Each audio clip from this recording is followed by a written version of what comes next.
Coming up tonight on YCN News, coffee with a cop in Sunapee, New Hampshire. Police Chief Cahill draws a crowd. The Hartford School District is in a cooling off period, and no, it's not because of the summer heat. And a look at how the Kearsarge football team is shaping up in preseason. For more news, weather, and sports, stay tuned for YCN News, giving you your local view. Now, your daily digest of the Dartmouth Lake Sunapee region, southern Vermont, and Windsor County. News, sports, weather, and all that is happening in our area. The news on YCN, your local view. Good evening, everyone. It is Wednesday, August 19th. Thank you for joining us tonight. I'm Kurt Weedy, and welcome to YCN News. Well, we all know the stereotype. Cops love their coffee, and while they're at it, donuts too. So with that in mind, a handful of police departments in the Upper Valley have adopted Coffee with a Cop programs. This offers a chance where residents can sit down with the local police officers, enjoy a cup of joe, and express any concerns that may be on their mind. Mike Pizzone had a chance to stop by at one of these events earlier this morning and spoke with Sunapee Police Chief David Cahill on the program's success. I've seen it from other departments that have done coffee with a cop or coffee with a chief and stuff, and I think it's a great way for the community to access the police department or the police chief or have any questions and stuff like that. So I think it's a great way for the community to have access to their police department. As I said when I first started this, I'm an avid golfer, and I said I don't care if people show up for an hour long and want to talk about golf. It's the whole point is I just want the communication there. But it's been very good. We've talked about problems in different neighborhoods in town, speeding and burglaries and drug problems and those kind of things, and what kind of trends do we see, and what are we doing to stay up with technology and other stuff that's happening across the state, and are we seeing some of the same trends that other people are seeing. So it's a great opportunity to do that and to talk with the community. Sunapee is a large community population in the summer, less than the winter. So we've had a lot of people turn out, 15 to 25 people at each session once a month. And those are the people from other states that come here and want to really know what happens in their community and talk about, law enforcement and other things that they're seeing, stuff on the lake that happens with boating and that kind of stuff, parking rules and regulations that we go over. That's a ton of different questions that we get at each one of these events. Thanks, Mike. Sounds like a wonderful opportunity, and we can't wait to see which town adopts this program next. Turning to the courts, and on a more serious note, the trial of a Tunbridge, Vermont man accused of raping a 15-year-old girl continued today. The accuser took the stand to testify. The unidentified girl told jurors that she was in pain and felt frozen during her encounter with then 18-year-old Owen Labrie in a dorm room at the St. Paul's Preparatory School in Concord, New Hampshire. Prosecutors say the rape occurred as part of a school tradition called Senior Salute, where seniors try to have sex with underclassmen. Labrie has pleaded not guilty to several felony charges, however, arguing that the two did have consensual sexual contact, which is still a demeanor considering the accuser's age. On a different note, with extremely hot and humid weather, the question is very hot weather dangerous for people? Well, the answer is yes. The New Hampshire Department of Health and Human Services reminds residents that people do suffer heat-related illness when their bodies are unable to compensate for the heat and cool themselves. Humidity also prevents the body from releasing heat quickly. So what can be done to prevent this? Well, first of all, take the heat seriously. Stay hydrated, check on the elderly, especially those without air conditioning.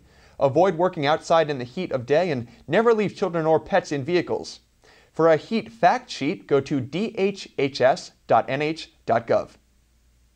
And on a political note, New Hampshire U.S. Senator Jeanne Shaheen applauded the announcement of a new heroin response strategy, which included $2.5 million of funding by the White House Office of National Drug Control Policy.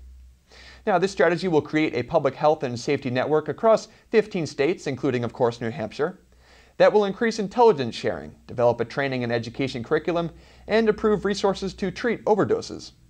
Senator Shaheen stated that heroin and opiate abuse is the most urgent public health challenge facing New Hampshire. After the break on YCN News, the Hartford School District is in a cooling off period, and like I said earlier, no, it's not because of the summer heat. We'll tell you why and what conclusions have been reached when we come back. The YCN News continues in a moment. Welcome back to YCN News, everyone. Thank you for staying with us on this Wednesday evening. I'm Kurt Weedy.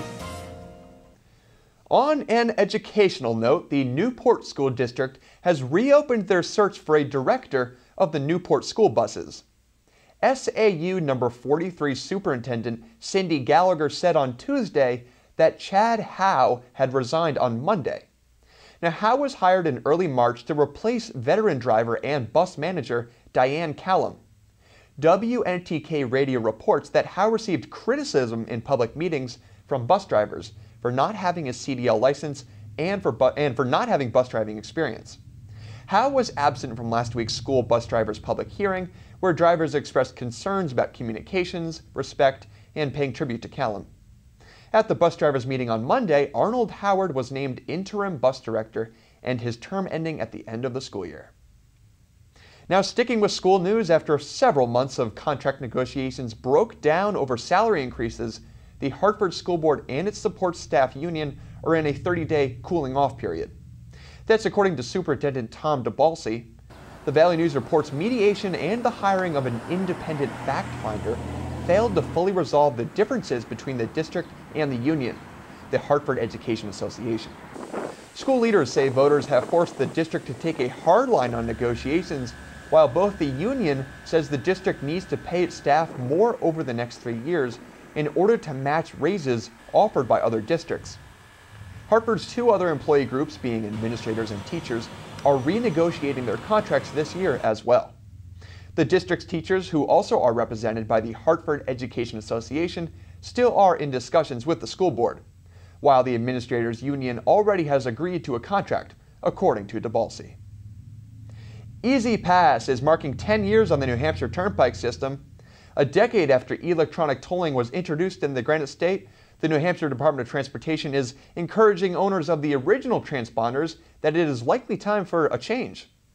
The original Easy Pass box you keep in your car is likely reaching the end of its service life. Now, with that in mind, effective September 1st of this year, the toll discount of 30% for passenger vehicles and 10% for commercial vehicles will only be applied to New Hampshire customer accounts when a valid New Hampshire transponder is read in the toll lane. The toll discount will not be applied when a customer's transponder does not read in the toll lane. Now, due to additional costs incurred by the department associated with types of these transactions, any tolls posting to customer accounts based on a license plate image will be the full toll rate. Head to easypassnh.com for more information on this topic. And finally, you don't have to be a marathoner to take part in the 4th annual Tristan's Live, Laugh, Love run to benefit David's House. Coming up this weekend on Saturday, August 22nd, you can run one of 2 races to support David's House in Lebanon, New Hampshire. There's a 1-mile run starting at 9 a.m. and a 5K starting half an hour later at 9:30. David's House provides a home away from home and support for families with children receiving treatment through DHMC at the Children's Hospital there. Since opening its doors in 1986, David's House has served over 12,000 families from around the world. There is still time to register. Go to tristansrun.us and hit the big blue registration button. After the break on YCN News, we've got some Kearsarge Chronicle. Host Lynn Solomon speaks to Peter Block. He's a crafter of translucent wood shades. Don't know what those are? Well, I don't either. Let's both stick around to find out. The YCN News continues in a moment. Welcome back to YCN News. I'm Mike Pizzone. Well, we were close to making an official heat wave today, but with temperatures slightly under 90 degrees, I guess it wasn't meant to be. Skies will remain mostly clear this evening, with winds of up to 5 miles per hour and temperatures bottoming out at about 66 degrees. Tomorrow will begin with mostly sunny skies and temperatures in the lower 80s, but clouds will increase through the day, bringing with them a 50% chance of rain and a low of 64 degrees tomorrow evening. And unfortunately, Fridays could be a wet one too, with a 50% chance of rain throughout the day and evening, with a high of 75 degrees and a low of around 62. Now let's check out our community calendar to get a taste of what's happening in the area. A free family concert by the Swing Peepers will take place tomorrow beginning at 6 p.m. at the Springfield Town Library in Springfield, Vermont. An ice cream social will follow the concert, and you can call the number on the screen for more information. The Ladies Auxiliary of the Croydon Fire Department will hold its weekly bingo night tomorrow beginning at 6:30 p.m. at the Claremont Senior Center off Maple Avenue in Claremont, New Hampshire. The event is open to anyone ages 18 or older. And the Claremont Farmers Market will be held tomorrow from 4 to 7 p.m. at the Broad Street Park in Claremont, New Hampshire. A variety of local vendors will be on hand offering meats, eggs, vegetables, and much more.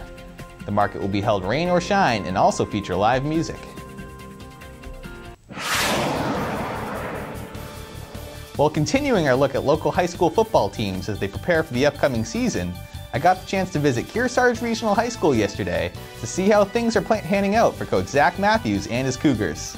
You know, for us, this is a low year as far as numbers are concerned. So, you know, not a ton of kids out, but I think we have the right kids out here on the field from our high school. I mean, we have a very experienced group. I think we only replaced 2 starters. And so for us, it's a group of kids that's played a lot of football. And for the most part, they've picked up right where we left off at the end of last year. I mean, no matter what your summer program is, I think it's always a shock to start preseason. Bodies are always going to be sore. You're going to have some of those little bumps and bruises that you have to work through. I mean, for the most part, our kids did a great job in the summer, but what you do in the summer can never simulate what you do when the season starts. So I think there's that adjustment period. We got through last week was probably the time period where we had to get through kind of that initial adjustment. We're through that now. Tomorrow will be our first scrimmage, so it's a chance for the kids to kind of get out there and see where we're at. I also asked if scrimmages were something he and his players look forward to after a little less than 2 weeks of practice. Yeah, I mean, I think it's great. I mean, you spend a lot of time with each other. You spend a lot of time doing tackling drills and working on form. And it's like I said to the kids, it's a chance for them to just go out and cut it loose. You know, for some kids, a year is a big difference from sophomore to junior year or junior to senior year. So there's some kids that are really looking to show us some things, show us they deserve playing time, show us they deserve a starting position. So I think it's exciting for everybody. You don't really know what you have until you line up against somebody else. Kearsarge will play in its first regular season game September 5th when they travel to face Pembroke. And turning to baseball, it was yet another tough one for the New Hampshire Fisher Cats last night as they fell 6-5 to the Reading Phillies. The teams will square off again tonight at 7. That does it for your look at local sports. I'm Mike Pizzone. Thanks, Mike. Well, coming up after the break, we'll continue our Capital Connections conversation between host John O'Cotter and Brad Poznansky of New England College. We'll be right back with that. The YCN News continues in a moment.